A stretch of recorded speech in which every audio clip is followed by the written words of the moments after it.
Holler is intended for mature audiences only, so your mom is definitely invited. Sometimes controversial, always engaging. It's the podcast that lets your voice be heard. It's the podcast that shouts you out. It's time to holler.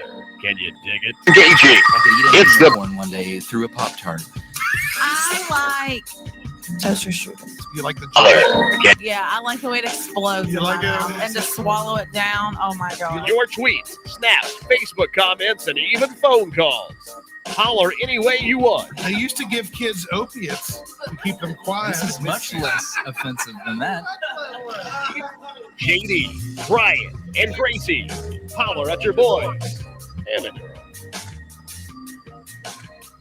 Oh, yeah, ladies and gentlemen, we're back on the internet with you. My name is JD Short. You can hit me up on all social media at JD Short, including Facebook, the horrible place that we have to go to all the time. And above me and other places, wherever right now, is my good buddy Brian. What's up, Brian? How you doing? Oh my gosh, it feels so good to be back. I'm a little bit like I don't know, like I feel a little bit rusty tonight. I don't know if you did. I felt rusty when I was it's getting in your way. They move around apparently. I don't know. We are talking about, by the way, those are listening on Spotify. We're talking about our names on the screen. And speaking of on the screen, we've got Mel, West Coast Mel in the house. What's up, Mel? It's good to see you. Glad to be back. Let's win some camo CBD. Mel wins all of our competitions. I will tell you that right out of the gate. So if you're watching the show, you got some competition because she's coming for it for our giveaways later, which will be some camo complete energy. Stick with us. We're going to play Are You Smarter Than a Fifth Grade Trivia. But before I even say hi to Gracie, guys, look at this. I'm drinking toasted marshmallow, Bud Light seltzer. This can't be good, right? I mean, that can't be a good thing. There's no way. Gracie, I'm going to taste test this. What's up? It's good to see you. I heard you've been a little bit sick. You okay? Yes, I'm okay. Guys, I survived COVID. Oh, my I had goodness. COVID and I survived. Also kept my 5-year-old alive who also had COVID. Has been tested negative. Thank goodness that y'all are negative. We're so No, sorry. well, that. yeah, no, we'll talk about that later because it's a good time. It's a good conversation we're going to have. We're going to have a bunch of good conversations because we got our good friend, Leigh Pennington, in the house. She is representing a wonderful cause. She's here to talk about Life to Save Lives. It's a concert that'll be happening on the Levee, I believe, in Charleston, right? Is that the deal? No, at the Paramount Arts Center. I'm already wrong. That's totally fine. I'm While we're supposed here. to remember all this information, and you're supposed That to is ask. true. So it's totally fine. Where exactly is the concert? It's at the Paramount Arts Center in Ashland, Kentucky. There we go. That's just as wonderful of a venue. I am very sorry about that. My bad. You're fine. We're going to talk about all that. It's actually been that particular concert just recently. It's just been announced. So this is probably exclusive to the show that it's been postponed to April. So we're going to talk about why that happened, obviously. I think everybody probably knows. As well as who's going to be performing there and all the different things that are going on. There's still some really cool stuff that some high school kids will be able to get involved in that she'll be talking about. It's going to be cool. We're going to talk about all that stuff. But we're also going to, me personally, I'm going to drink some beer, probably do some camo shots because we are sponsored by this wonderful company, Camo Complete Energy 250, baby. And we're going to play some trivia so you can win it. We're also, I don't know, we're gonna shoot some fire. It's going to be fun. We're going to have a good time on the internet with you. But before we do anything, I believe Gracie has a toast for us. So Gracie, I think go ahead and get that. You've got mail. I'm going to toast with my pineapple mango lemonade. Brittany out there picking up on our soundboard. What's up, Brittany? Glad you could join Guys, this toast is short, sweet, and to the point. Okay. Here's to surviving COVID. Take your shot. Boom, there you go, baby. Woo! Link up at officialholler.com. That's right. You can go to officialholler.com to watch all of our episodes with all of our wonderful guests. You can also go to camocompleteenergy.com, who we are sponsored by. It's this really kick-ass company that makes these awesome energy shots made of all natural ingredients and 250 milligrams of caffeine, baby. That's about like 2 good cups of cappuccino. That'll get your day started. They got some wonderful flavors: blood orange, Berry Blast. And we're going to give it away for free. Ice in the place to be. Corduroy Brown is in the place to be as well, saying what's up, though, on the internet with us. As a matter of fact, I'm going to give you a way to win it for free right now without even playing trivia, because we've got enough people in here watching and we want to reward you. So Gracie is going to put the link to our YouTube, or you can go look it up yourself. She's going to put the link to the YouTube in the live chat. I want you to go follow us on YouTube and take a screenshot. And I want you to share this live video to your Facebook wall. You send us those 2 screenshots. We are going to mail you a variety pack of Camo CBD, or Camo Complete Energy, I should say. And I'll throw some Camo CBD in there as well. Yeah, because Camo also creates these wonderful products called Camo CBD, which is a CBD-based version of some of the stuff they do, as well as these awesome gummies that are also all natural and fantastic. They taste really good, make you feel good, and all that good stuff. Speaking of websites, transitions, baby. Woo! Go to live2savelives.com. Brian, if you could put that on the bottom of the screen, that'd be wonderful. Live2savelives.com. We're talking about the Live to Save Lives concert promoting organ donation in the tri-state area. And here with us is Leigh Pennington. She's here to talk about it. Everybody give her a Hi. Oh, I'll clap for myself. Leigh, thank you so much for coming to the show. We appreciate you being here. What is this all about? Well, Live to Save Lives, kind of just to give you a little bit of backstory. Last year when things shut down completely, our registration numbers for organ, eye, and tissue donors in Kentucky and West Virginia sort of just like plummeted. And so we were like looking around trying to figure out what to do because people weren't getting driver's licenses. So we basically lost contact with our population. And so that translates to loss of life eventually, you know. Of course. So I just started trying to come up with ways for us to reach people. And, you know, this is Appalachia. And every single one of us probably grew up picking music on the porch or singing on the porch with our families and stuff. And so I just thought there's no better way to bring people together in Appalachia than music. So we did the Live to Save Lives concert, the first one, and it was virtual. And Josh McComas and Alan Brown and Caitlin, they just blew me away. They pretty much ran the whole show and I just showed up. So they did all the work. I just showed up. But it was really successful and we got a lot of people to register. So this year we decided to do it in person. And so our headliner is Arlo McKinley. Yay.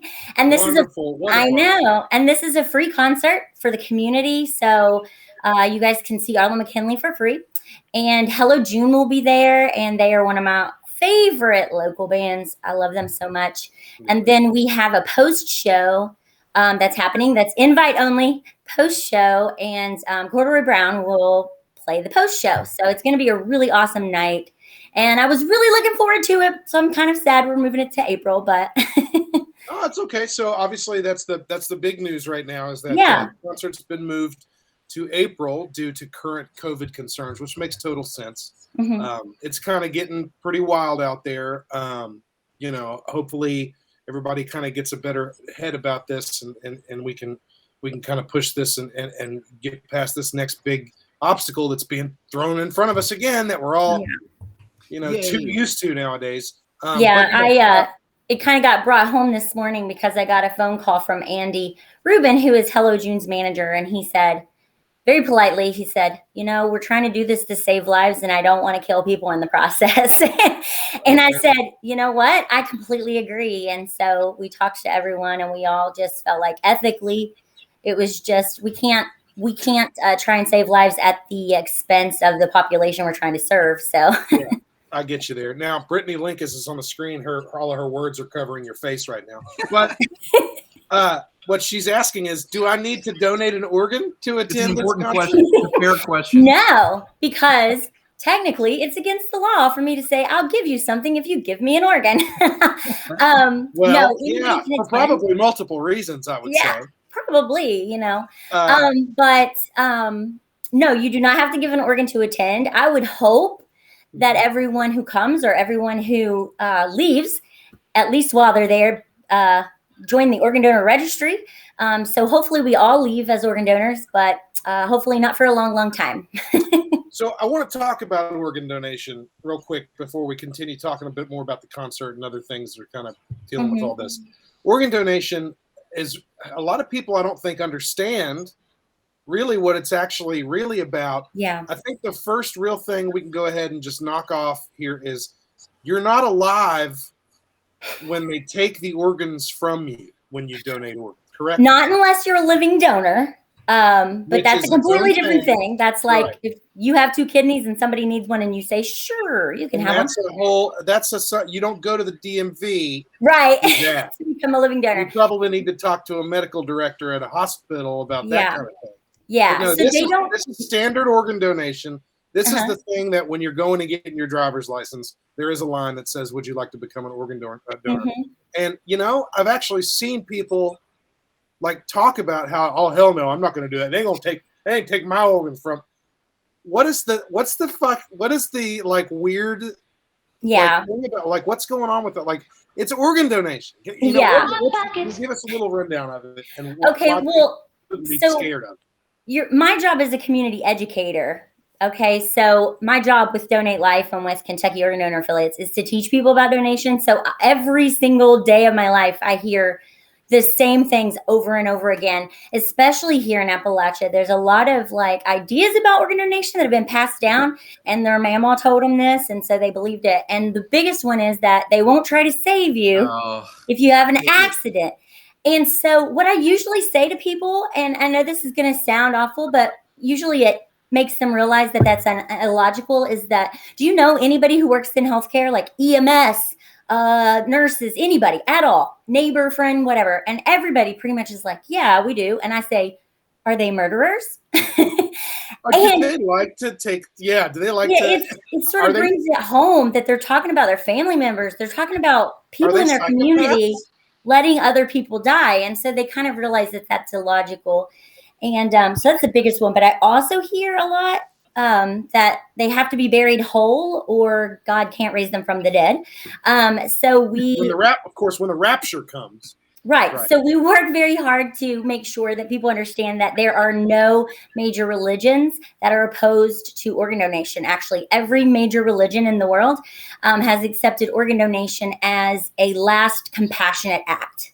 So, I would hope that your God would like you more if you helped save a life on the way out. I mean, if you think otherwise, fuck it, never mind. I'll just take this shot right here. Yeah, you go ahead and drink that bourbon, Brian. Organ donation is 100% safe.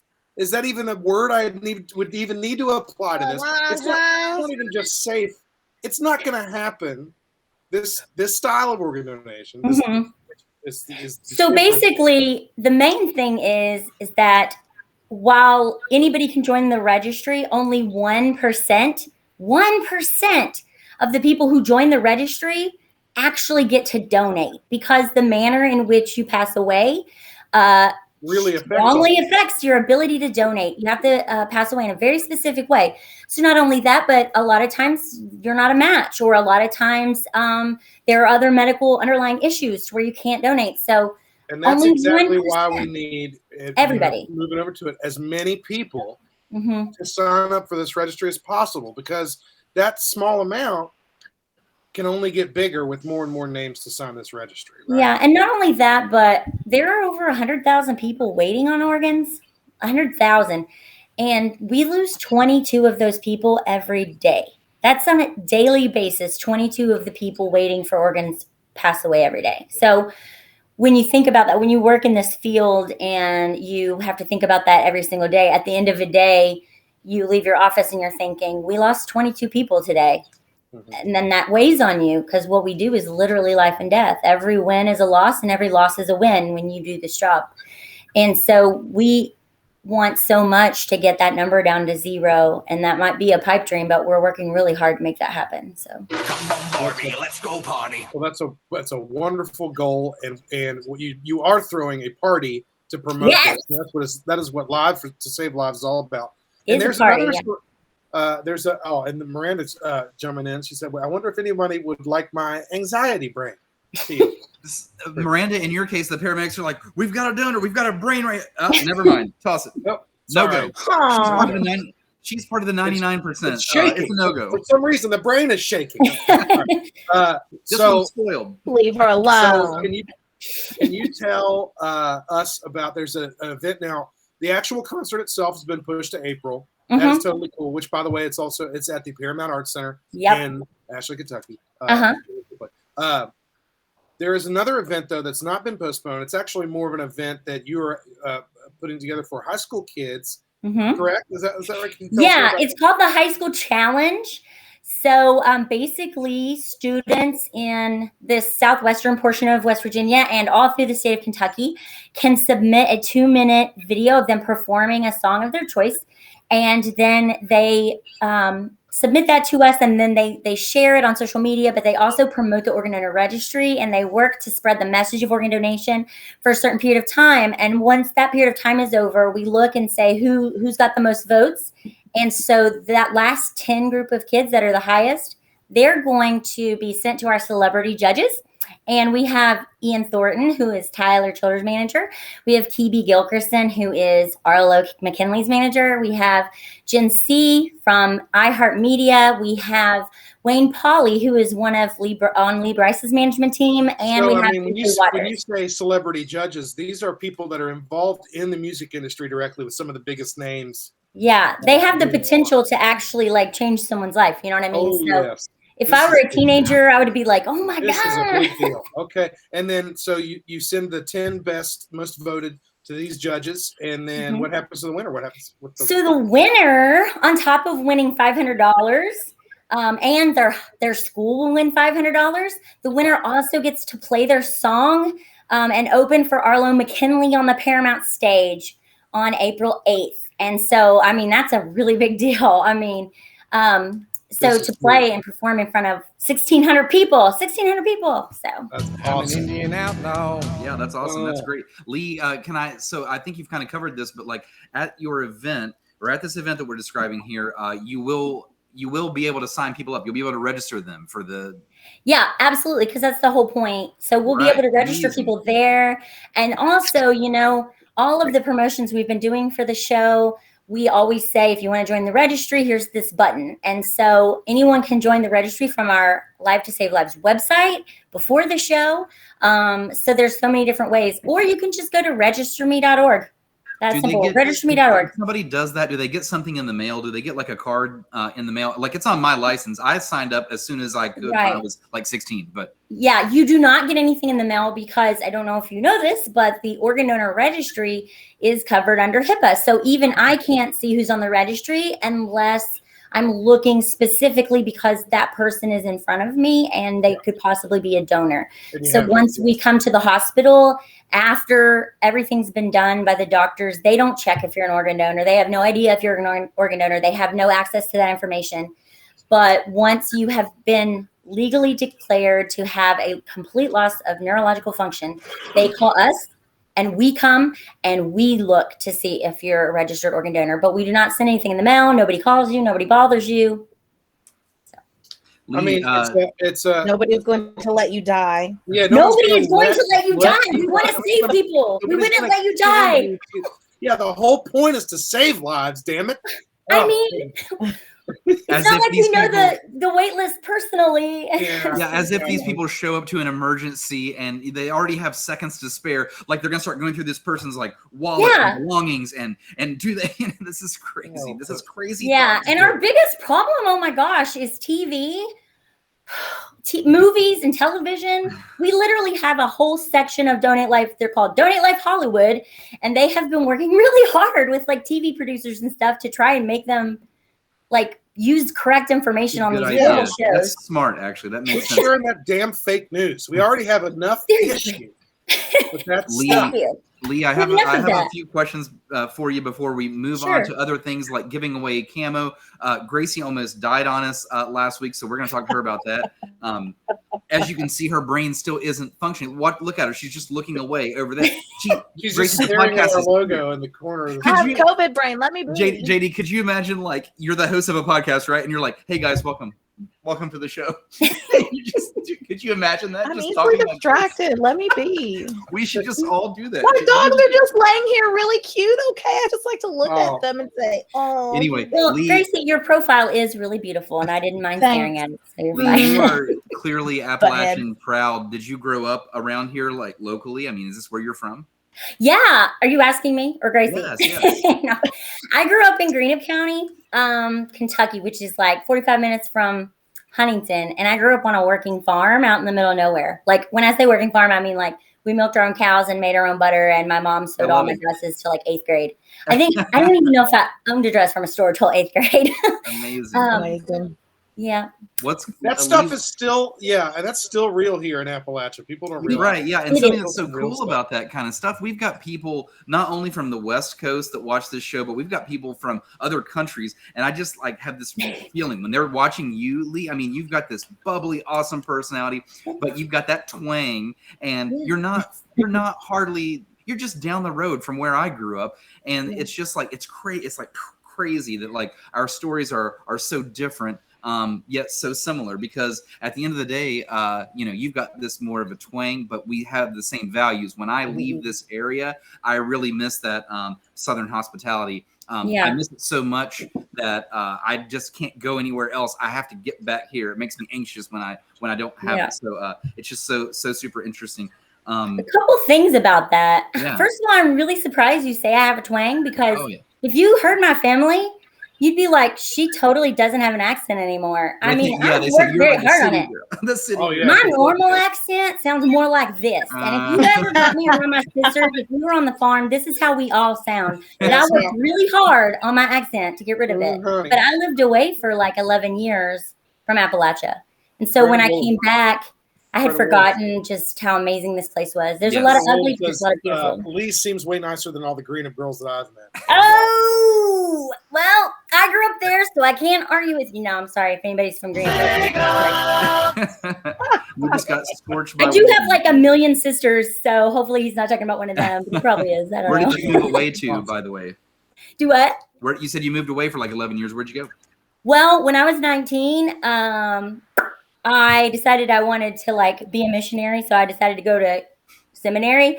And then after about like a semester there, they totally like educated the Jesus right out of me, because they made me think Christian people were mean.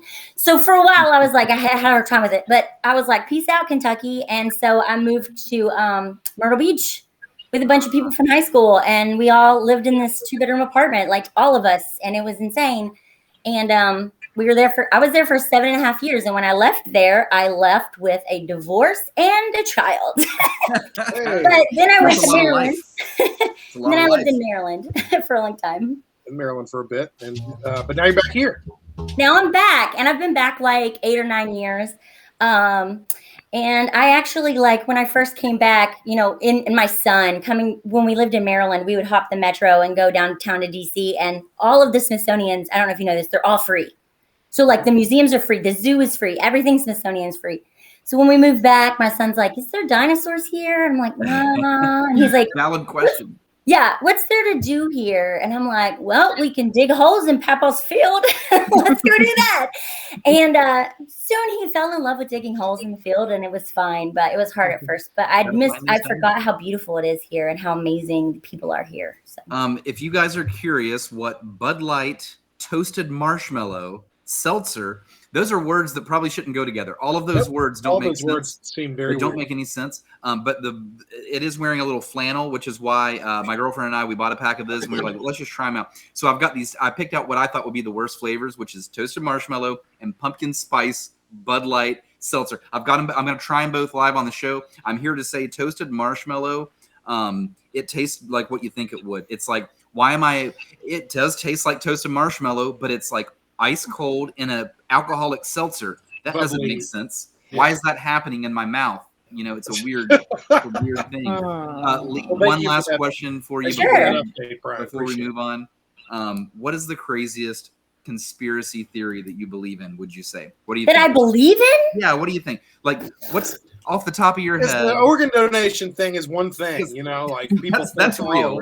That's how it's that's how it transitioned. The craziest one, or because there's some obvious ones that I that people think are conspiracy theories, but I totally believe them. Most of them have to do with Donald Trump. But you can just throw one out. It doesn't matter. Don't overthink it. Give me a I don't theory know. that you buy into. We'll put you on the spot. You got to deal with it. Aliens. Wait, Oh God, aliens! I knew she was gonna go there. Did you? that's I knew that's what you were gonna scream. Aliens! I knew it. I mean, Donald Trump might be in it. No, I'm kidding. But he's So what is your well, he belief is an alien, then? I believe. What is your belief then? Would you say you would say that they exist, or they're already here, or they will be here eventually? Where does your conspiracy theory line draw? oh God. You said aliens. Why did I say aliens? I have a lot of feelings about aliens, and some of my own feelings conflict with each other. Talk it out. Talk it out loud. I can help you through this. Let's go. Well, Conflicting alien feelings. some of my alien theories have to do with like biblical things Hey, about give me that. I'm interested. that made right me away. believe that there probably are aliens. Okay, I want to hear that. Believe it or not, when most people read the Bible and they're like, there would never be aliens. I read the Bible and I'm like, there's possibly aliens. So Like one of the angels that comes down and like talks to people, like could have been an alien. no, it has more to do with it talking about how God you guys are putting me on the spot, dude. I'm sweating now. I'm hoping my mama ain't watching this. Oh God. People are gonna call her from church. They're gonna be like, The "Your burning bush. daughter." Like the That's burning what bush happened. might have Yeah. been- So it's more about biblically when the Bible talks about how God had tried a few different times, basically, to have this civilization, and they kept failing, and then he created human beings. And so part of me is like, where were they? Yeah. Were they on the earth, or Were they on a different? I like yeah, it. right? Yeah, And I plus, kind of like where you went with that. That's a combo that is for another not time. where you thought I was going, is it? Don't worry. Let me hit this one. Sucking on chili dog, outside taste freeze. Well, that's moving wonderful. on. Just like Leigh, thank you so much for your conspiracy thoughts and for telling us all about Live to Save Lives. Oh my Go God. to livetosavelives.com. There you can find out more about the concert, who's playing it. It's Arla McKinley. It's Hello June. There'll be an after party with Corduroy Brown. It's happening in April. It's in Ashland, Kentucky. There's a high school challenge. You can actually sign up for the registry at that website, I believe, as well. That's what you Yes, there's a register button. Oh, also, really quick, I just want to mention Gabby Thomas, who is the granddaughter of one of our recipients, who has become like a fierce ambassador for organ donation. And her name is Joy Bryant Harris. And so her granddaughter wrote a song about organ donation. And when I heard that her granddaughter wrote a song about organ donation and that I had to listen to it, I was like, you know, I had this like, I was like, this is gonna suck, and I'm gonna have to pretend like I like it. But I listened to it, and it was really, really good. It was so good that Donate Life Kentucky, we actually paid for her to record it, and we're gonna use it for some Spotify ads and things like that. But of course, she gets to make all the money off of it and everything. But we had Jeffrey McClellan record it, and he heard it and he loved it so much, huh? He's a friend of the podcast. He's been on. Yeah, I bet he's a friend of everyone around here, and he's a really nice guy. But he is so nice, actually, that when he heard Gabby sing it and when he heard it, he was like, "I'll do all these instrumentals for free on this song." And so he did a fantastic job, and he's playing like every instrument on the song. And so that's coming out on October 4th, and it is really beautiful. Believe it or not, it's not hokey. I promise. It's really beautiful. All right, gosh, that's awesome. This has all been Jeff great Smith. stuff. Yeah, And I Miranda's basically decided that I really love music and I'm never going to be a famous singer. So I'll get a job in health so that then I can force them to allow me to do things with music. There you go. That's wonderful. Smart You know. idea. Thank you. That's Leigh, why I so work much. with Holler, because I'm never going to be a famous musician, but I can Come to karaoke. meet with them. I told you I'm the karaoke queen. You can come to karaoke. There you go. I'm going to battle it out with Eric Wilson soon. That's gonna Can we happen. sing Strawberry Wine together? Oh, hell Yes. Okay, yeah. perfect. 17. I'm down. Let's do it. Doing All right, that was wonderful. Thank you so much, Leigh, for telling us all about that. Now, Gracie, I want to talk What? to you about your recent struggles that you just had. You actually got the vid. Guys, I got the Rona. Yeah, you got. I'm the not Rona. surprised, Didn't we say? Didn't we say on this show that Gracie would be the first to get it? So mad. Said it. Yes. I called Brian the night I tested. Did I call you I don't know. I called you the night or the day after. I Yeah. called Brian and said, "So you remember how we made this bet that I would be the first one to get That was her first coronavirus?" concern, by the way. When she was sick, her first concern was the bet we made live on the show. Well, did we bet money on this? Because I don't have any. Can I interrupt you guys again? What? Sure. Sorry. I don't know how to leave.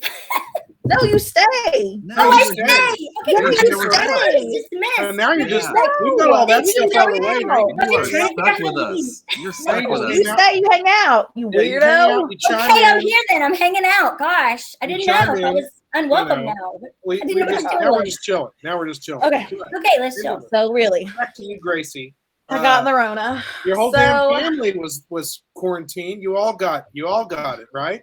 No, Nathan didn't. Your husband didn't get it, No, even though you all live together and breathe each other's we air. all live in this tiny two-bedroom apartment. He did not get the coronavirus. We went and got him tested again today just to make sure because Moria and my quarantine is over. So we're like free to roam the streets now. But we still went and got him tested today just to make sure. But I pretty positive I got it from Moria because I live with a petri dish. Children. So yeah. yeah, When solid. I Gracie- lost my taste and smell. That was When it. she called me, she sounded like a person with like a really bad head cold. You know, she sounded legitimately sick. She didn't sound like, well, I've tested positive and I feel okay. This girl sounded sick, and I felt bad for her because of that. But it made me think of all this. I was like instantly thinking, like, drink all this terrible stuff. Like she was talking in the pregame. She said I that she did. tried gin and she said it still burned. It burned. It burned. It still burned. You I didn't couldn't taste taste it, but it burned. It was just spicy water, is what it tasted like. That's amazing.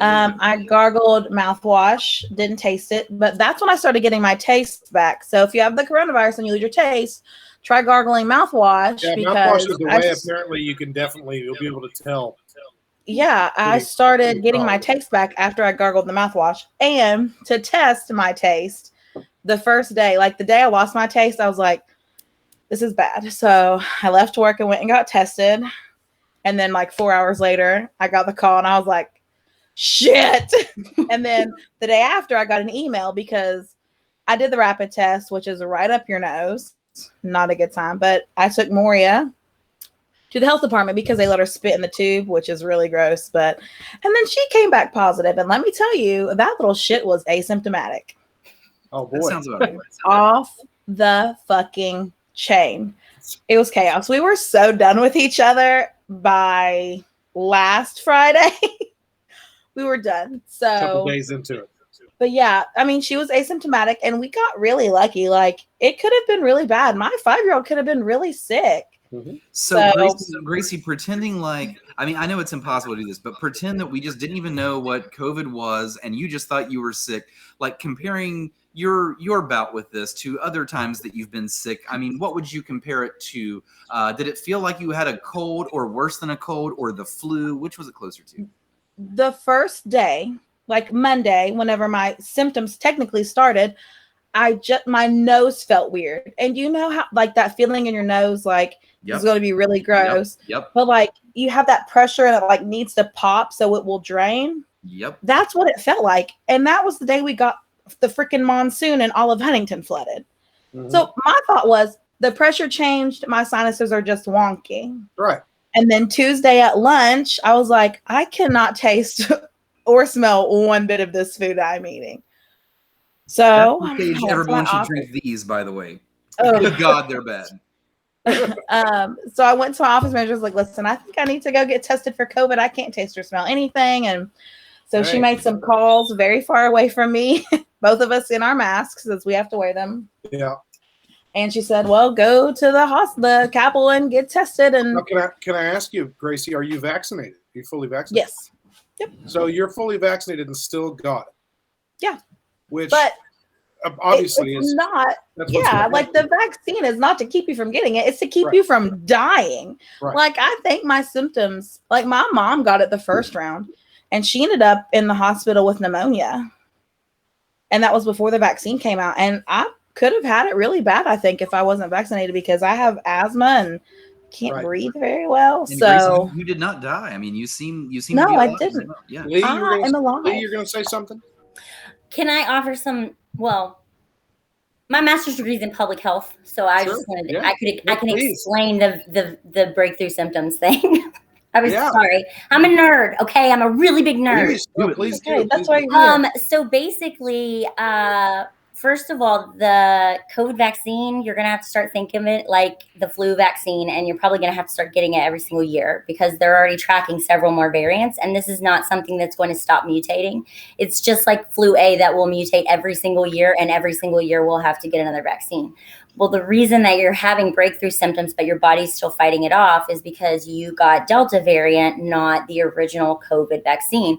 So while it's still the antibodies still recognized it and still fought it off, it wasn't as effective as something that's more specific to Delta variant, or if you had got the original COVID. But the people think that when seriously, people think when you get a vaccine, it's like a shield. Yeah. But it's not. It protects you inside. You have to take it inside your body. Then your body will kill it before it kills you. But it doesn't, like, you're not wearing a rubber suit now. Like, a vaccine doesn't give you like a. But people think that. They think it gives them a barrier and they can't breathe it in. A vaccine rubber suit. Let me help you guys out. It's like if you're playing Mario Kart 64 and you get the star. That's not what the vaccine is. It's not the star. It's more like the lightning bolt. You're good for a few, and you still have to fight through it. That is honestly. Thank you for comparing my sickness to Mario Kart. Brian, that is both the most succinct but also the most stupid analogy I've ever heard for a COVID vaccine. Awful, I can't believe that you were succinct and stupid at the same time. That's unbelievable. Well, we're glad that you and your family are safe, Gracie. And honestly, everybody, go get the vaccine because it will help you from getting crazier symptoms. It will hopefully stop. Thanks, Miranda. Me too. And also, hopefully, it will stop these mutations and it will stop this ridiculousness we've all been having to go through, and we'll continue to have to go through until this is kind of all over. Like you were saying, Leigh, this is not really a pandemic anymore. It's endemic now. COVID is the new cold. COVID is the new flu. Everybody's used to colds and flus happening all the time every year. Well, we're going to have to be used to COVID being a thing that happens all the time every year now too. Yeah, which means we have to get used to the vaccine. It doesn't mean we need to get used to people dying. Yes, no, of course. That's the most important thing people don't get. They're like, oh, well, we have to get used to it, so let's just ignore it. But it's not quite the same. That's the thing that gets me irked about the people that are saying just let it run its course, and the people that say this is natural and all this kind of stuff. No, this is something that's quite new and quite something we can do something about if we just work together. It is actually natural because the world is created to kill you. And it comes up with new ways all the time to kill you. And this is just one of them. That is true. Why do we need vaccines? I like to take that stuff into my own hands. Cheers. There you go. Gracie, Mel says that she's glad you and your family beat the Rona. And speaking of Holler Nation, that's enough about us for right now. We'll get back to us later. It's time to shout out Holler Nation. Leigh, obviously, you're sticking around for this whole show. So here's what we're going to do. We're going to play Holler Nation's poll answers. We throw a couple polls out there, but we also want to hear your answer. We're going to go around the table here. And Leigh's like, I don't even know what you're talking about right now. And guess what, Leigh? That's by design. That's the nature of the show. You're going to figure it out. We're going to move on. This is going to be worse than aliens, isn't it? No, it's not. It's not. Nothing will ever be worse than aliens. Here we go. Let's move on. Send your dick pics to Gracie at officialholler.com. That's right. There's a specific link you can go to at officialholler.com to send all of your penis pictures. Please send them to me because Brian and JD are going to get them straight away. We've got a couple poll questions here, and I think I'll go first if that's cool. Yeah. And we'll go around, and then we'll see what Holler Nation has to say, which I don't really think I have a lot of answers for this. It'll be quick. But my question was for people out in Holler Nation, and if you're actually here on the live chat, please give me your answer. This is the question here. What is something that you always buy the name brand of? Oh, fuck. You know what I'm saying? Like, what is something that, there's plenty of different versions of it, and that kind of stuff, or generic versions of it, and all that stuff. But something that when you're shopping, you got to get the name brand of that shit. And for me, it's Oreos. It's got to be regular America's favorite cookie, Milk's favorite cookie, Oreos. Can't get the discount like, Great Value chocolate sandwich cookies. You can't do. I won't even go with the Hydrox, which is actually predates Oreos. It's all Oreos name brand Nabisco sandwich cookies for me. That's my answer. Woolham wants to know if this is a repeat poll. Woolham, we actually did kind of a mirror version of this poll where what is an item where you don't care about the name brand and you buy the opposite. So this is the mirror version of it. And yeah. But thank you for your concern, Woolham. Thank you. Anyway, Thank you for the who wants to go next? Brian, you want to go next? Yeah, sure. Here's my answer. Mountain Dew. You ever bought knockoff Mountain Dew? Like, I only know of a couple brands that have Mountain Lightning, duh. That's what I was going to say. So you got Mountain Lightning, and that's Save-A-Lot, by the way, Leigh. So I know all about it. I grew up right by Save-A-Lot. But guess what? Yeah, it exists, Leigh. But does it taste like Mountain Dew? Absolutely fucking not. It does not taste like Mountain Dew. It doesn't even taste close. It's almost like Mountain Dew has like this like strange exclusivity on just its ingredients. I mean, other things, they can get close. Dude. Nobody gets close to Mountain Dew.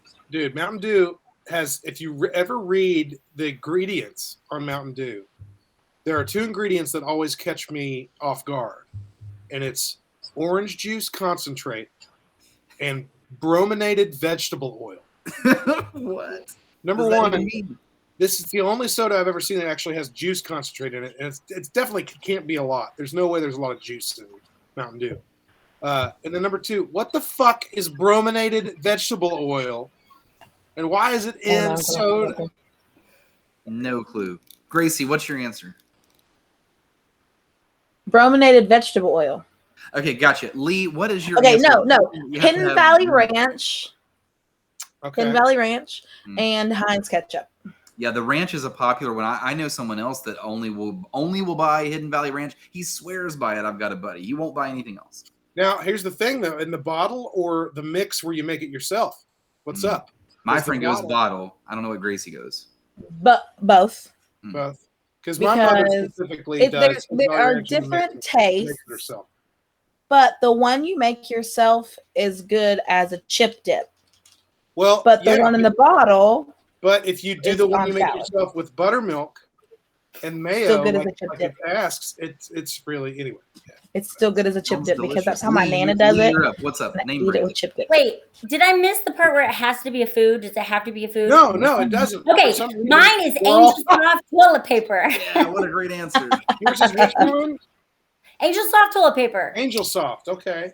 Yep. Why specifically Angel Soft and not like? Because it is so soft. It's like angel baby wings or something. It's the soft. You're wiping your butt with angel baby wings. Yeah.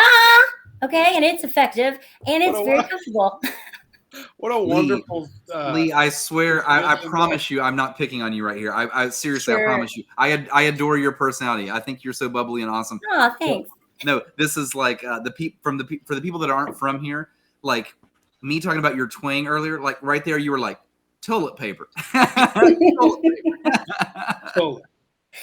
Yeah, it comes out every now and then. No, you're all good. I understand loud and clear. But that's wonderful. Well, Brian, are there any answers in the chat? Can you pull any of the answers up? Has anybody said anything particular? Probably not. It's no biggie.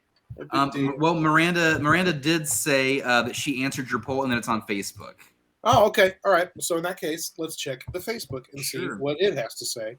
The horrible, stupid, absolutely no good, very bad Facebook. Other people that are alive out there. Facebook message. Don't leave. Other people that are alive out there. Brandon Woolham and West Coast Mel.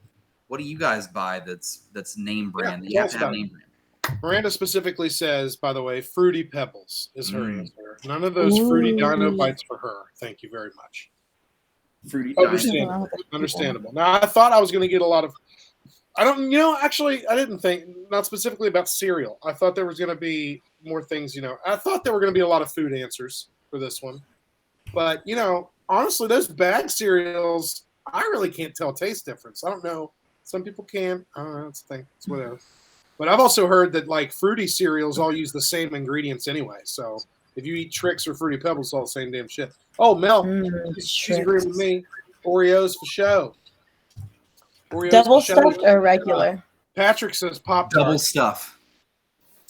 Always double stuff. Patrick on Facebook here says Pop Tarts, which agreed. Toaster pastries. As you can tell, in the beginning of our show, we do a little clip of an earlier show, and we're talking about like Pop Tarts. So mean to me. Patrick, Pop Tarts, wonderful. Let's see. Any other answers here on the jam? Looking at it. Ooh, Miranda, the mega stuff. Absolutely. That's too much. That's too much. Oh, and Josh Stowers comes in and says hand grenades. See, that's why only you love buys the finest name brand hand grenades. Yeah, fuck those knockoffs. Fuck that Family Dollar version of hand grenades. That shit'll kill Dollar you. General. I do have a food one. Okay, go. It's literally my only food one because I grew up like kind of poor. Everything was knockoff. We didn't get, but Sweet Baby Ray's barbecue sauce is the only barbecue sauce I will eat. And sometimes I make things just so that I can eat the barbecue sauce. Like food is just a catalyst for eating the barbecue. I like the sweet and spicy version of that they have. It's my fave. Nope. No. It's like, screw you, Brian. We hate you. Agreed. Miranda says cream over cookie. She's cream over cookie gang. What's all right? That's the end of my poll. Let's flip it over to Brian. What's up, Brian? Okay, so I knew JD's was going to be fun. I had a good opportunity to use this poll because if you guys don't realize, which I'm sure you do, we are on the eve of the 20th anniversary of 9/11. Holy shit, 20 years, guys. Time flies. Wow. So I want to know the basic question about this because I find it so interesting, especially now that Holler Nation has reached so far. I just want to hear everyone's different stories. Where were you? Where were you when the first plane hit? I will start since I'm the one talking real quick here, and I would just say I'm going to keep it short and sweet because we've got a lot of answers, it looks like. We had just started 11th grade. JD and I are in the same grade, so we were both at Huntington High, and I was in a graphics art class, which was one of my favorite classes. That class was awesome. She used to let us listen to music while we designed on the computer in Photoshop, and I was listening to an album that had just dropped, Eminem Marshall Mathers LP. That's right, the OG Marshall Mathers, not the version that you're thinking of, not the recent. Yeah. So I was listening to that on the computer, and someone came and tapped me on the shoulder, and they were like, "Hey, she's got the TV on in here. Something really weird's happening." And I could see a building on fire. Had no fucking clue. Walked out, stared at the TV. Someone's like, "This is New York City. It's the World Trade Center." And I was like, still have no fucking clue. I mean, I'm in 11th grade, but I mean, I'm West Virginia born and raised. I haven't went anywhere at this point in my life. I've never even traveled on a plane at that point in my life, by the way. So I was like, yeah, I don't get it. I don't understand what's happening. Went back to making art. Someone tapped me on the shoulder again. They're like, "Holy shit, something really weird's happening. A second plane has hit."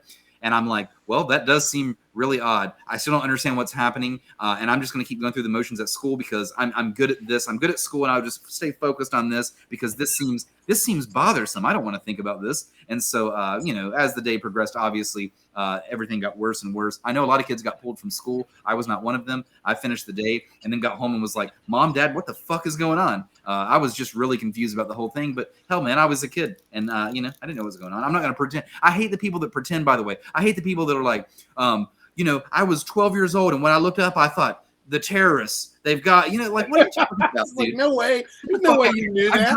You were just as confused as the I drove myself to school. You were more confused because you're 12. Yeah, I was 16 years old. I drove myself to school that day. I still didn't know what the fuck was going on. So, Kayla Bell out there has an answer. She says, I was in 8th grade, 2nd period math class.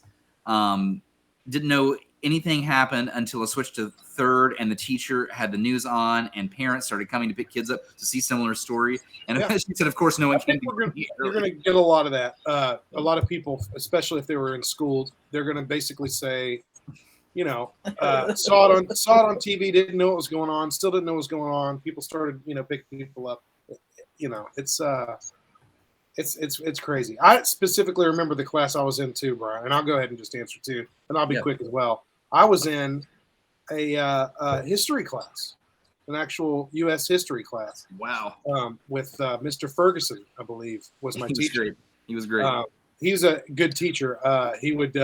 We had always heard a rumor that he smoked cigarettes in class. And so there was one day he was like, if you guys do this lesson really well, then I'll smoke a cigarette in the classroom. We were like, all right, cool. Yeah. And anyway, so we were in there and he's talking, and he was very much he wrote everything on the board and spoke everything. There was not a lot of visual learning for him. It was all about speaking and talking and relaying info. And so he's going through his lesson, and he gets a knock on the door from it was actually my school, my particular counselor, who comes in and kind of whispers in his ear, and he just goes, well, y'all, something's going on. Looks like that there was an accident in New York, and they're saying for us to watch it on television because it's on every channel. So I'm just going to turn the TV on here because it looks like, we're in history class, so it looks like we're actually going to be sitting through history. And this was before the second plane hit. Yeah, so first you're like, cool, awesome TV. He turns the TV on, and it's only a few minutes later does the second plane hit. At the first deal, we were just like, whoa, that's a crazy accident. Like, how big was that plane? Oh, man, it was huge. Wow, whoa. It was like, and that's a big building. And the thing was, 6 months to the day before, on March the 11th, I was actually at the World Trade Center. I was on top of those buildings. We were actually taking a tour of that building. So I was there 6 months to the day before. It's amazing. On March 11th, I remember because I was listening to 311 a lot. And that's March 11th, 311 day. But no, he specifically said in that class, he was like, well, I don't need to go do a lesson anymore for the rest of the day. You guys are watching history happen. Because we were in 11th grade, but we were in that history class and we were all having to pay attention and, all that shit. So when that was going down, we were like, okay, the first thing we knew was there wasn't an accident.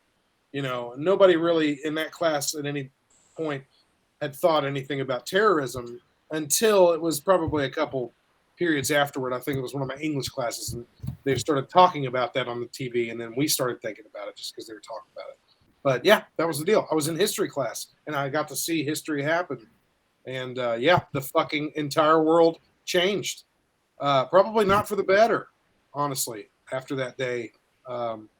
But hey, and is that not like a precursor for like us millennials? How we just started off like that's the precursor for our whole fucking lives, right there, dude. Like, yeah, it's pretty nuts. I mean, there was some weird like meme that I saw. I see a lot of these memes that are very like gloomy on the internet, and one of them had something to do with like everybody gives millennials a bunch of shit, but we all did see 3,000 people die in front of our very eyes, on television when we were children. So, yeah, no big deal. MBD. Crazy. Gracie, what about you? I had no idea. Oh, excuse me. I was in middle school, 7th grade. Yeah, old men. And much older. Yeah. You're like 3 years older. Anyway, so I was in 7th grade, and I had no idea anything happened until, oh my gosh, I want to say the afternoon, whenever one of the girls came into class. It was with Miss Shear. It was my English class. And one of the girls came in and she said, "We're going to war." And I was like, what is happening? She literally screamed that. Literally screamed that. Not the teacher, one of my classmates. Little kids. Yeah. TV said so. Like, we're going to war.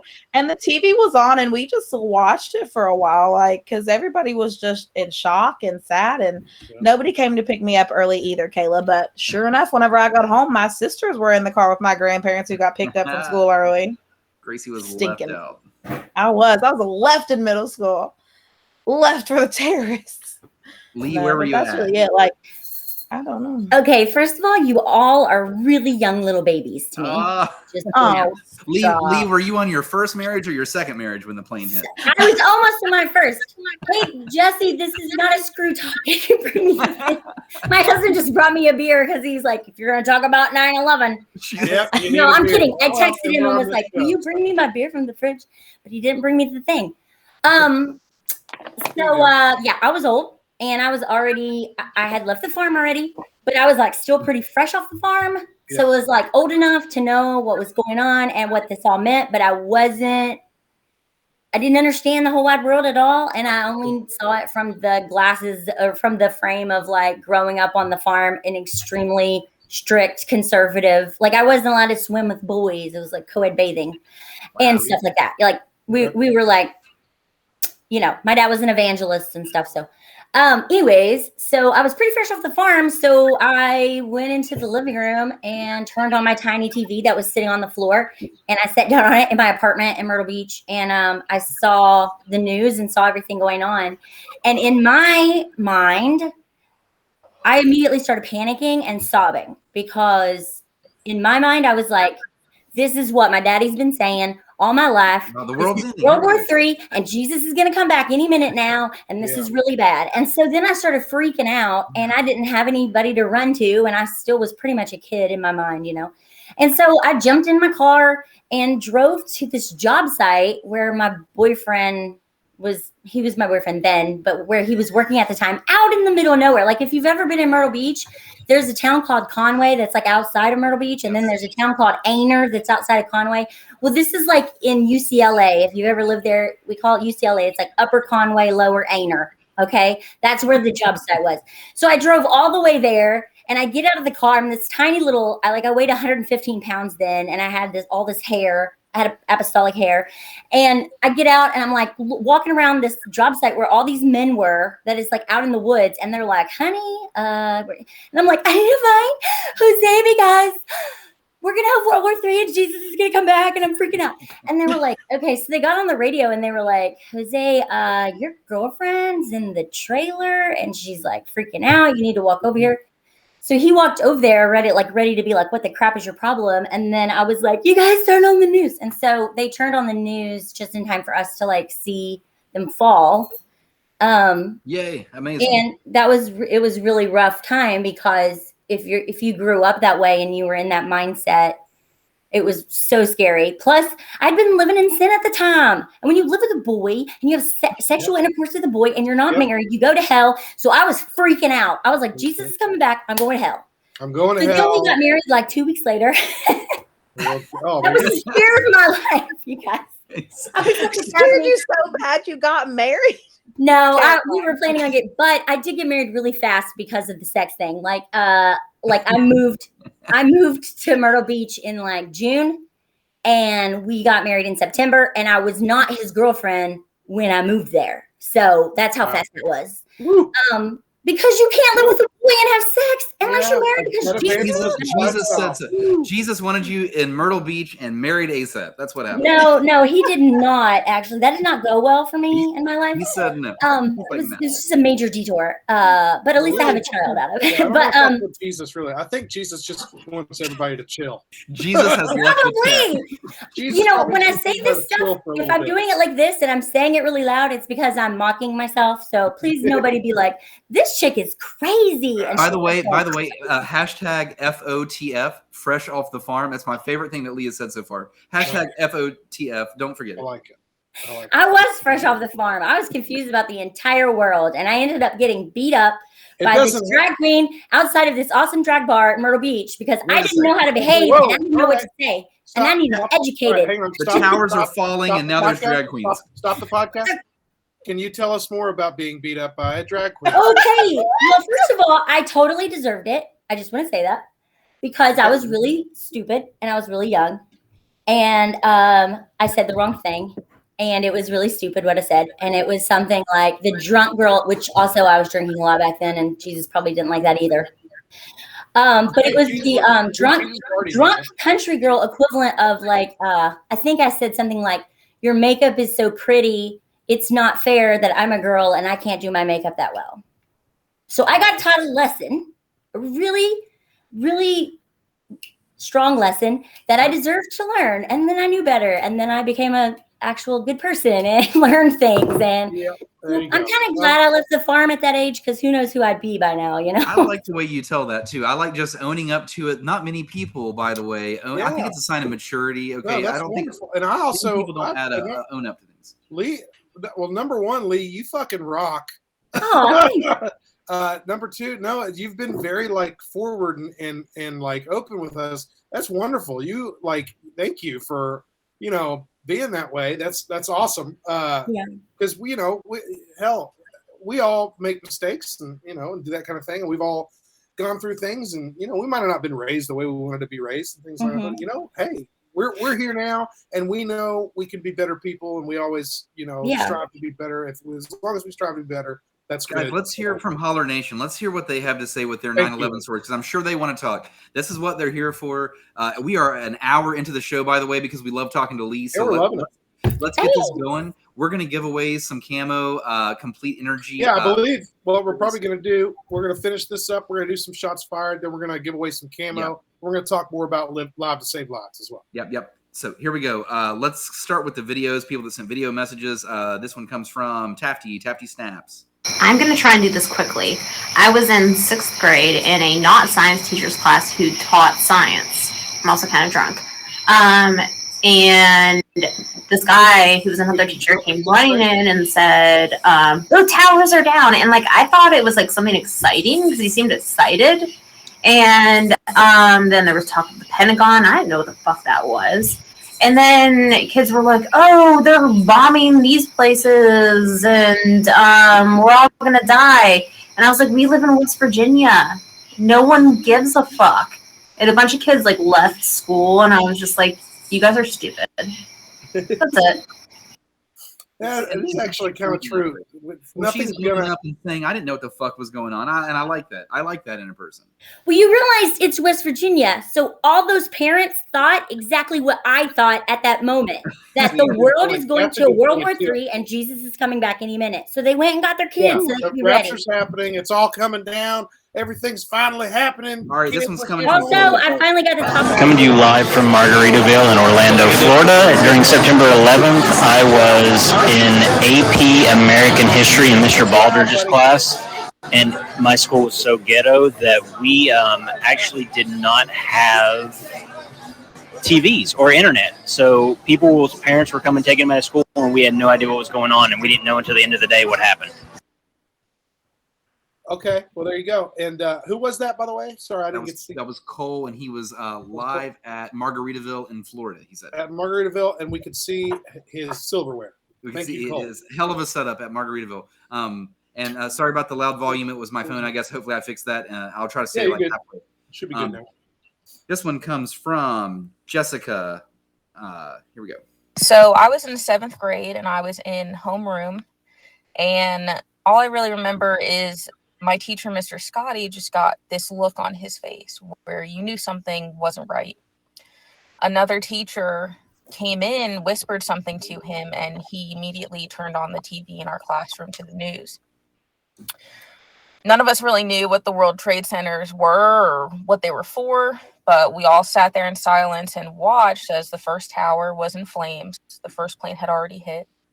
And then shortly after, we all watched the second plane hit. And you could just see it in Mr. Scotty's eyes and his face that this was big. And I really think a lot of the millennials, our lives were kind of shaped by this because we were old enough to kind of grasp what was happening, even though we didn't understand some things. Very well said, by the way. Yeah, I really relate to that story a lot. And I've got a few snaps rolling in here, snaps that people that I've never opened before. So maybe new Holler Nation here. This one is Team Swavey Motorsports. Here we go. I was at a firehouse in Delaware. I was at a firehouse in short and sweet at a firehouse in Delaware. You never know where Holler Nation's coming from. I love it. Hell yeah. All right. This one comes from our good buddy Jack Daniels. Yeah, I was in biology class in like 8th grade, and I remember seeing it on those old VHS TVs, like sitting up in the corner of the classroom. Yeah, we were pretty messed up. I was in, waiting to see the world fall apart. It's a well put, good way to say it. This one comes from Lindsay. So we baked cupcakes the night before, and I was in 4th grade because 9/11's my birthday, huh? No, hold on. Let me get there. I was in 4th grade, and we were all sitting in class, and my teacher starts crying. We don't know why. So she flips on the TV, and then my mom says, "Hold on, Mom, what did I say whenever I picked you up?" Why did this have to happen on my birthday? Yeah. So that's where I was on 9/11. Interesting take. The birthday take. You didn't see that one coming, did you? The twist. Lindsay making it about her on her birthday. All right. Alan died. This does not seem to be about 9/11. Sorry, Alan. You're kicked out. Next one comes from Nikki. Nikki says, Where was sixth he grade at a Dick's science Sporting class. Goods or something? What is it? Where was he at like a Dick's Sporting Goods or something? What was I thought I saw cigars, honestly. I'm not sure. Nikki says sixth grade science class. Mike Anderson says ninth grade, junior high, algebra class. We got an announcement for all the teachers to turn on their TVs. This is Holler Nation listener Helen A. Lou. Don't know. It's another new one. On my way to work, she says, told my coworkers it's the only time our bosses allowed us to switch the music TV over to the news and watch it. My favorite my favorite Holler Nation listener snap name is Goddamn Jenny. That's just like it sounds. At Goddamn Jenny. She says, I skipped school that day. Laugh out loud. I was home with my mom. That's a hell of a day to skip. You're like, well, damn. Yeah. You know. Olivia has snapped. Holler Nation listener Olivia says, I wasn't even thought of. Wasn't even born yet. Okay, yeah. That will happen too. Sarah says, I was home that day with food poisoning. Rachel, by the way, which is this one. This is for Rachel. She gets her own soundboard name. Rachel says, this is Rachel out of Nashville. She says, man, I typed out a whole thing and then deleted it. It was way too sad. I'm just going to be brief. I was leaving my auto mechanics class in 10th grade. Every class thereafter played the news. It was fucking devastating.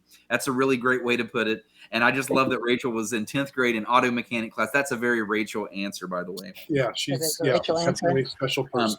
Jen Donovan says 6th grade language class, Chesapeake, Virginia. Mel, who I still believe is in the live chat, she says, I was actually in class when it happened and someone called our teacher to turn on the news. I started tearing up. It was too sad to watch, and I was worried about my sister because she was near there when it happened. Everything was so sad. Yes, very relatable for that whole day. Can I just interject here? Am I the only person that's 40 years old or over? Because I'm 40 years old, and everybody else is like, I was in class, and I'm like, I was a grown woman. Or wasn't born. One wasn't even born yet. No, you're not the only person. I'm so old. Everyone else is so young. Leigh, did you hear Helen? Did you hear Holler Nation and Helen? She said that she was at work and the boss turned the TV on. Yeah. So you know. Right. Thank you. Thank you. That makes me feel better. Thank you, Helen. There you go. It's you and Helen. It's you and Helen. No, this show. I love you, Helen. This We show need to get spans together. all ages.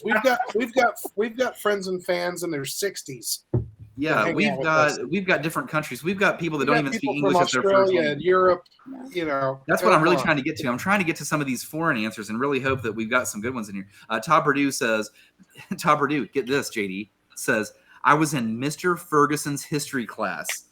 So boom, you guys were in the same class at We were in the same fucking classroom. Holy shit. He says that was period 2 and we were witnessing history. Yeah. And he said, by the way, guys, I officially have COVID just in time. Oh, yeah. I'm sorry, Welcome to the dude. team. Get well soon. Holler COVID Club. Erin Schaefer, she snapped and she says, I was home. That's where I was that day. My coworker Courtney has. I'm going to show you this snap. My coworker Courtney has snapped because she is in Las Vegas right now on her bachelorette party. There's Courtney going out for her bachelorette. This is her last night out in Las Vegas. Go girl. What up? So she's like, I don't have time to answer 9/11. I'm too busy. Yeah, look at my dress. Look at my dress and my shoes. And that's everything for my. That's everything for my snaps. Courtney. Let's stop right there. You guys want to fire some shots and give away some camo? Is that what's up? Absolutely. Let's do it, please, for the love of God.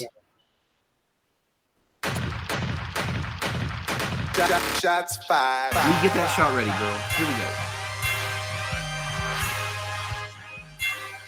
go. Shots fired.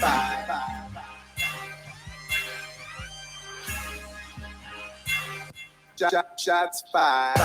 My money long, my wits grow. Yeah, I'm talking All right, guys, welcome to Shots Fired. It's the part of the show where we fire a shot about something while we take a shot of something. My shot of choice is Michter's bourbon tonight. Michter's small batch bourbon. It's so much better than that fucking toasted marshmallow shit. Hey, by the way, this is the point where I also need to go ahead and crack open the new one. That pumpkin spice Bud Light seltzer. This can't be good. Can't be good. I purposely chose that orange flannel all over it. Hey, Leigh, did you ever drink anything like this back in your day? No, actually, the first time I ever got drunk, I was like 25 because I didn't drink till then. And it was off of like a whole bunch of Zimas. You guys remember Zima? Oh, yeah, they were around when we were out. And I just remember like, huh? You drop a Jolly Rancher in it, yeah. Yeah, I thought you said we don't have time for this long answer. No. I was like, my bad. Okay, I have ADHD. I just talk a lot. We're good. I think Brian probably has at least 1 or 2 bottles of Zima hidden somewhere in his house. Yeah. Right now, I'm drinking the most disgusting beer ever because it's gluten free, and I don't have gluten now. And since I live in Huntington, West Virginia, there's like not very many gluten free options. Okay, so Miranda says don't do it. The pumpkin spice is weirder than the marshmallow, but here's You're the thing. You're gonna have to do it for the pod, bro. Well, I've already drank it. So here's the thing. They're both really weird. They're both really weird. There's no doubt about it. But this pumpkin spice, God, dude, it doesn't belong in a seltzer. That's for damn sure. But it certainly tastes better than the marshmallow. That's my take on it. But they're both bad. But this tastes better than marshmallow. I could drink this before the other one. It's their novelty X. I will say that the summer pack that they had that tasted like all those different popsicles, that shit was good. And they also the seltzer lemonades are wonderful. Can I go ahead and do it? Son. Yeah, please. Somebody shoot a fired. All right, I'm going to do it. Gracie's ADD's kicking and she can't even watch the screen. Look at her. All right, I just want to say, distracted. How come every time you got to do shit with your car that has to do with the government, that it all starts happening at the same fucking time? I have to re-register the vehicle and provide my personal property taxes, which because last year was a different year and I didn't have to pay them because I just finished paying off the car, that now I had to get an affidavit from the assessor that declared that I don't do. So I had to go get an affidavit, and then I got the thing, and I got to go send this all in with my money, and then I also got to go to the place and get it inspected so that I can drive it to work. So you're paying. I drive to work. That's all I do. I go to work, down the street, and then I come back to my house. It's gonna cost you. My life. It's gonna cost you. And it's so pressing and urgent and like God damn it, it's just leave me alone. It's my car. It's fine. When I lived in Tennessee, you didn't have to do an inspection. You had to do an emissions report. And all that meant was you drove through this one place and they just hooked the thing up to your car and it either went beep beep you're good or it went beep beep you're not. And the reason that kind of makes sense. That's cool. Was because of maybe 3 different sensors in your car that could be fixed for $20. All this shit is fucking stupid. And it all has to happen around the same time. I don't want to do it. It's not that I'm busy, because I'm not really that busy. I just don't want to fuck with this shit. Yeah, dude. That's Adulting. it. That's fucking sucks. Here's your shot. That's it.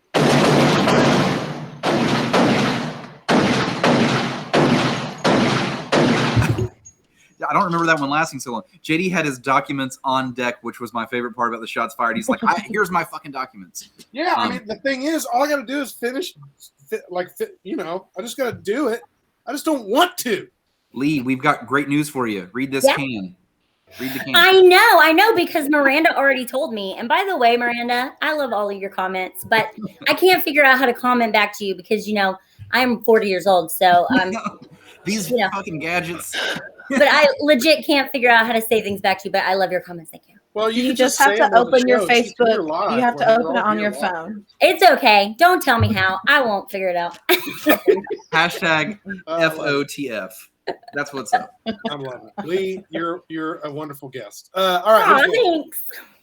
I'll go next. I'll make mine short and sweet. The fucking people that stand up first on the plane the second that it lands and it's nowhere near their row.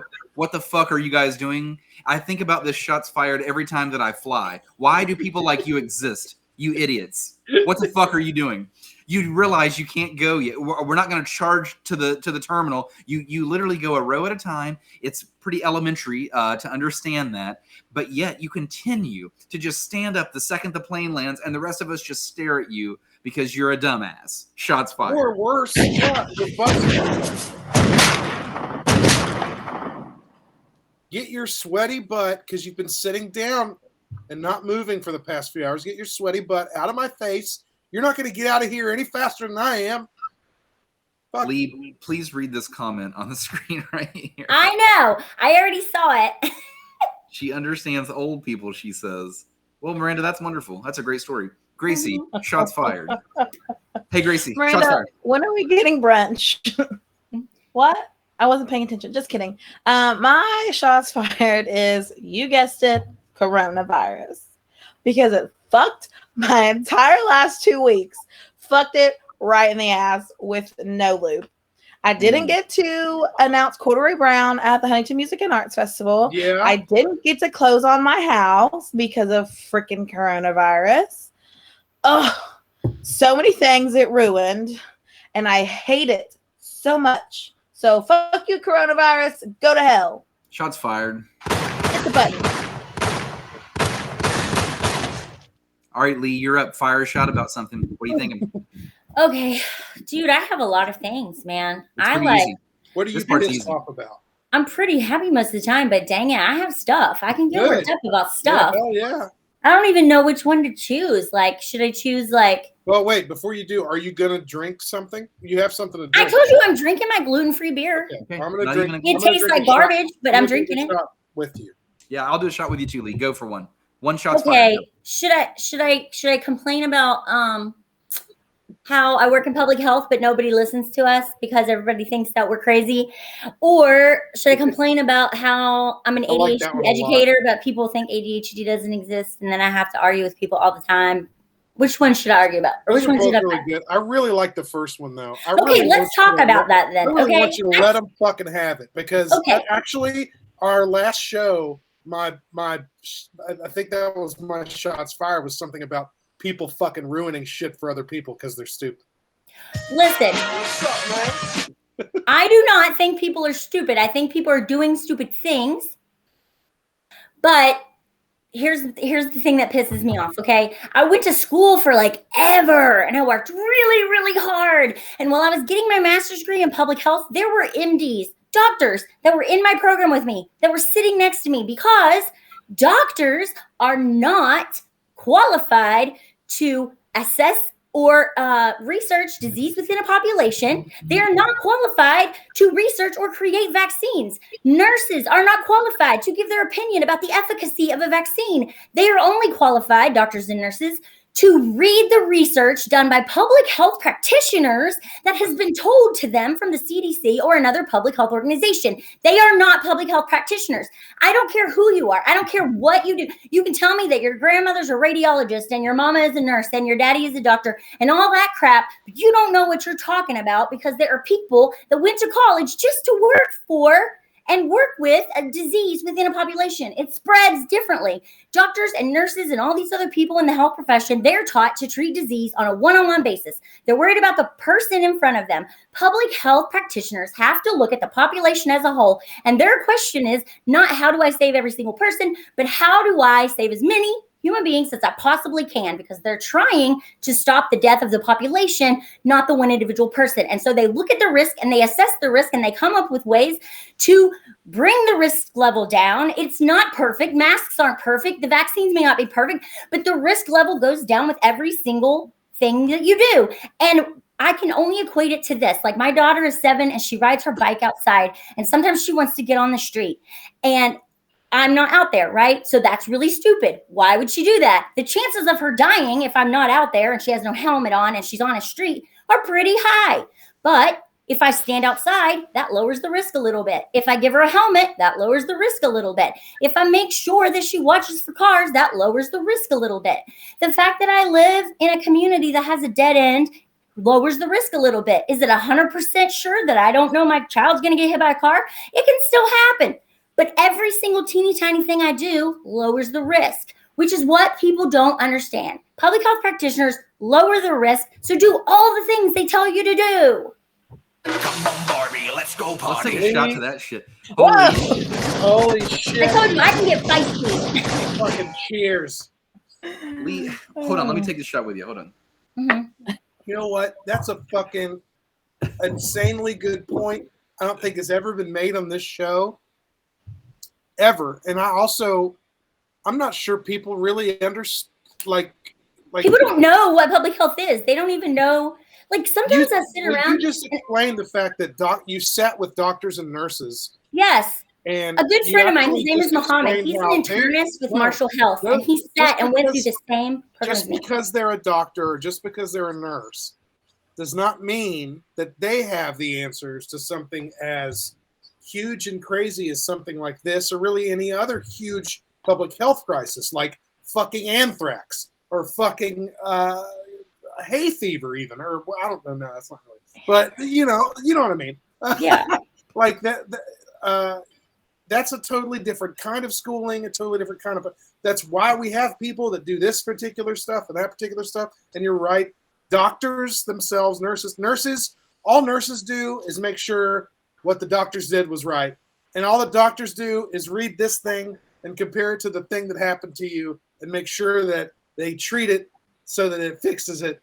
That's it. Bitch. All the other shit, though, let the other fucking professionals do their job. And I want to point out too, there's this thing in healthcare and in public health called evidence-based practice. And so what that means is somebody's tried it enough times that they have enough research that they can say that at a 0.05 whatever, that this is the best way to treat a specific disease for this individual because we know that it has worked all of these other times. So the evidence says it's the best practice. Doctors are taught to follow evidence-based practice. Evidence-based practice comes from research and it comes from public health. It comes from the CDC. It comes from these other places. It doesn't come from the doctor just trying to make decisions on a whim based on what he believes might be true. And so I'm hearing a lot of stuff about doctors and nurses going into like churches, for example, with pamphlets about how this vaccine was made from aborted fetuses. First of all, what people don't understand is that we do not take fetal tissue anymore. Research is done with stem cells that we grew in labs. We've been growing them for years. We don't need fetal cells. We have our own. So stop. So that's just a perfect example of how people who aren't trained in public health, who aren't trained as public health practitioners, have no idea what it is we're doing. They don't know what we're doing. But that's just the rub, though. Sorry. Isn't it? They really got me worked up. It's not that they don't know. It's that they don't care. They don't care because they want to be right.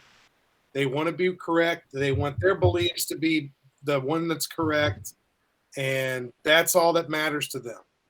Fuck those people. Fuck that bullshit. We need to do the right stuff. Everybody get vaccinated. Wear a mask if you're going anywhere, especially indoors with a bunch of people or any sort of high, area.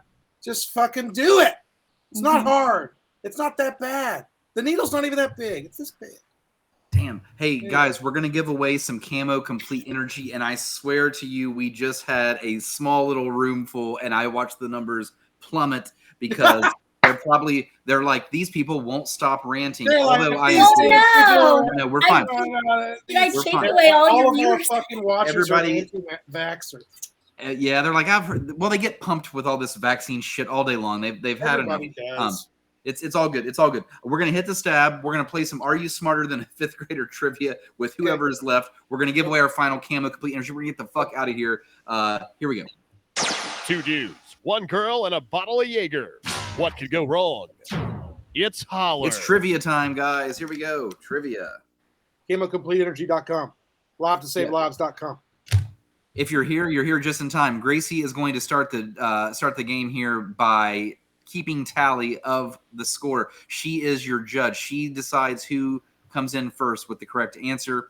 This, again, is Are You Smarter Than a Fifth Grade Trivia. We will go through different categories. This is what's going to happen as you ask the question and as everybody's like getting together and putting the answers all out. Until we get the answer, I'm just going to ask Leigh a little bit more about Live to Save Lives, and we'll just kind of fill in the gaps there. First 1 to 3 is going to win, by the way.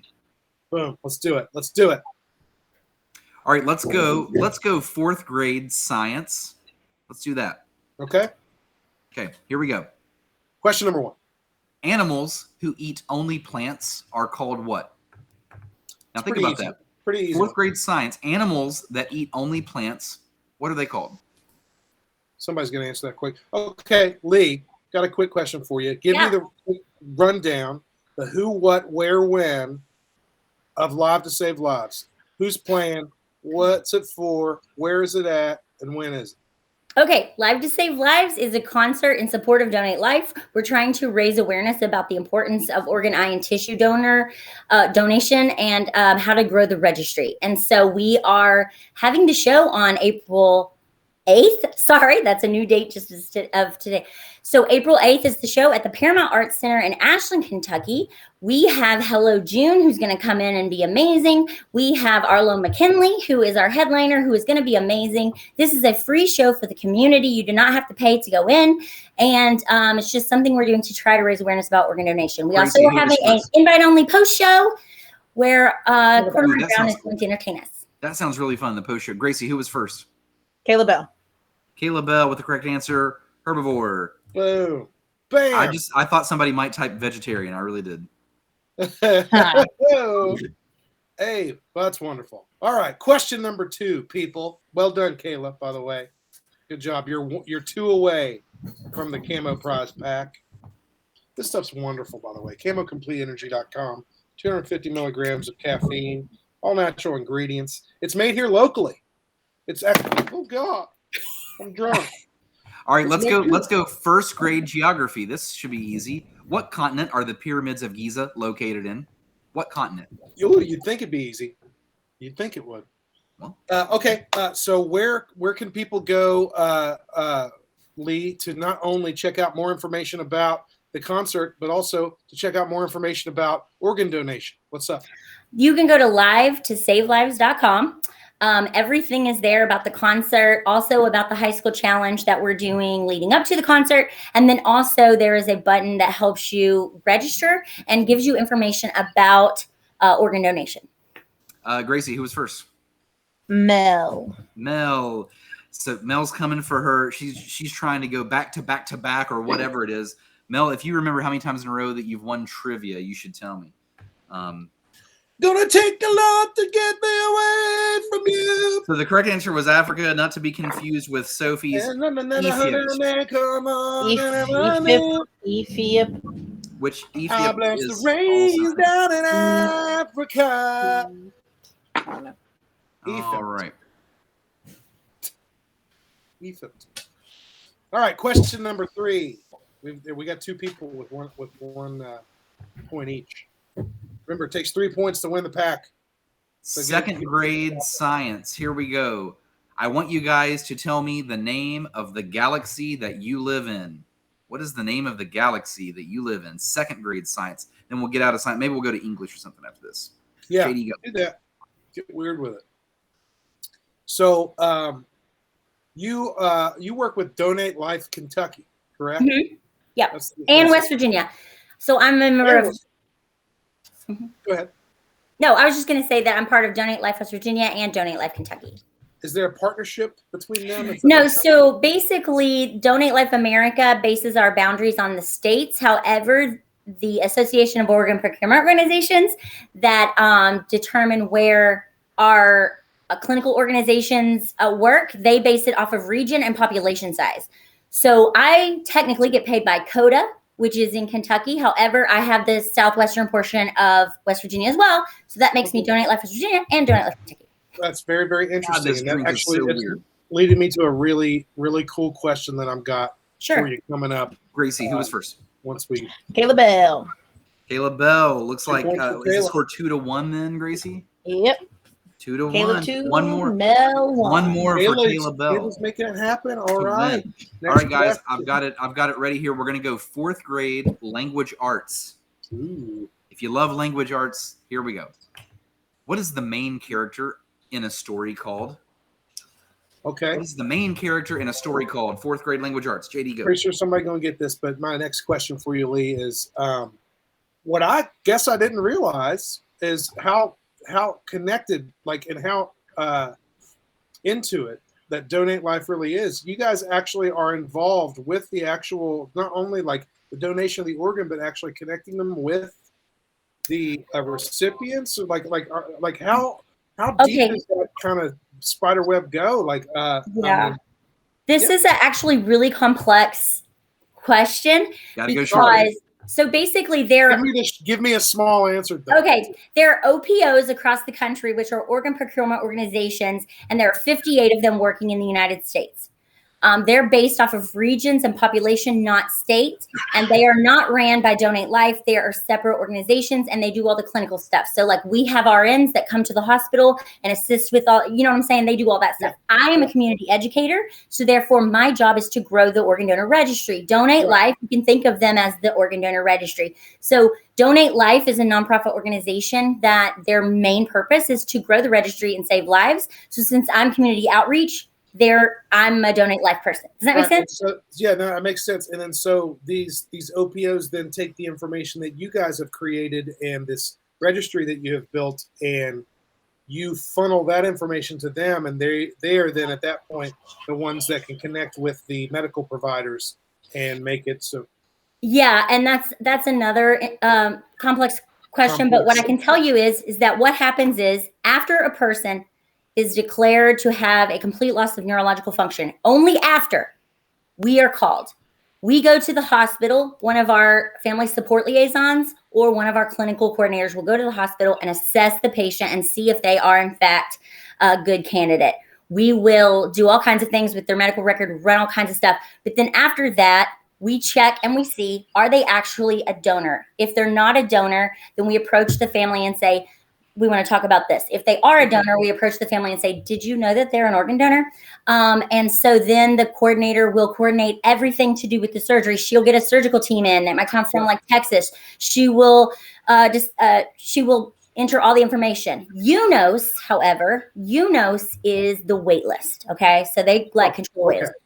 So when you enter all of the There's still some hoops to gotta go. Yes, there's actually 3 different times that they assess a patient to find out if they're actually eligible to be a donor. It's a really long process, and the doctors and nurses at the hospital aren't even involved.